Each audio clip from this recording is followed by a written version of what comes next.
On va parler des indices. Pour cela, on va commencer par un exemple relativement simple.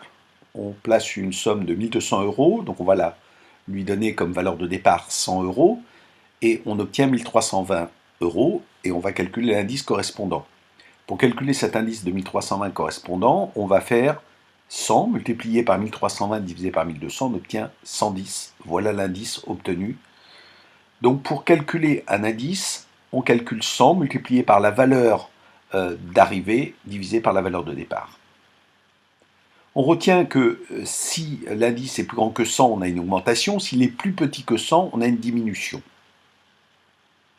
Autre exemple, pour comprendre à quoi servent les indices. On a deux produits dont les prix sont complètement différents. On veut savoir lequel évolue le plus vite. Pour ça, on va passer aux indices. Donc le produit 1, on va lui donner comme valeur 100, produit 2 aussi, de départ.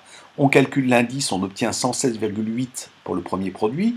On obtient 100,18 pour le deuxième produit.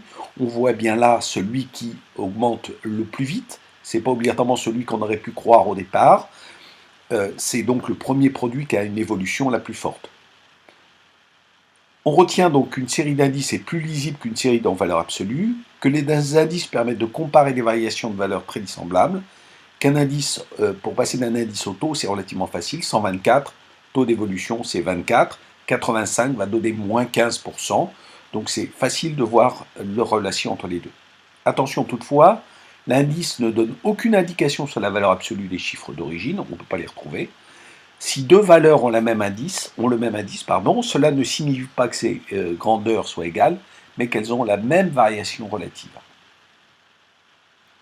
On retient donc dans cette présentation que pour calculer un indice, c'est 100 multiplié par valeur d'arrivée divisé par valeur de départ, et que pour calculer un taux connaissant l'indice, on calcule l'indice moins 100 divisé par 100, alors simplement, comme on l'a vu, 124, le taux c'est 24%.